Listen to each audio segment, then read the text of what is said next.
EU interior ministers are due to hold a meeting on migration later today. They will discuss the growing crisis on the border between Belarus and EU members Latvia and Lithuania. Thousands of migrants are currently stuck there after being lured by Belarusian leader Alexander Lukashenko. He has sought to use the migration flow as a way to pressure the EU into lifting sanctions. Journalists are banned from the border region, but DW's Nick Connolly received mobile phone footage from one of the people stranded there. Take a look.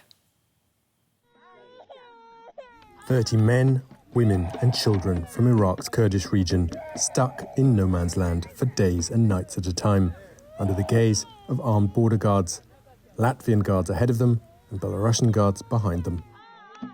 Unable to move forward or go back. Their only contact to the outside world through mobile phones, kept going by a few precious power banks. One of them, a young man called Rawa, sent us these messages.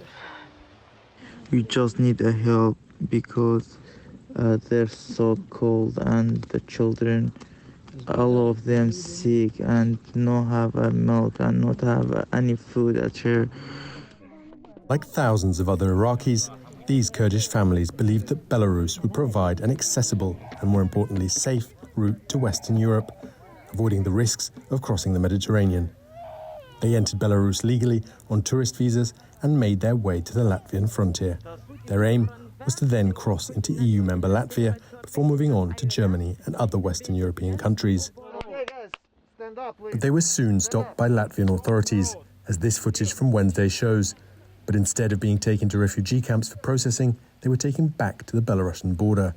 But not before these migrants say the Latvian authorities threatened and beat them, even using a taser stun gun.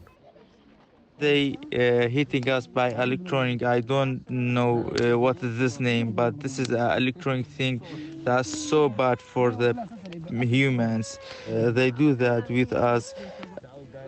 Latvian authorities are adamant that Belarus is a safe country for migrants from Iraq, and that if they should require asylum, they should apply for protection there.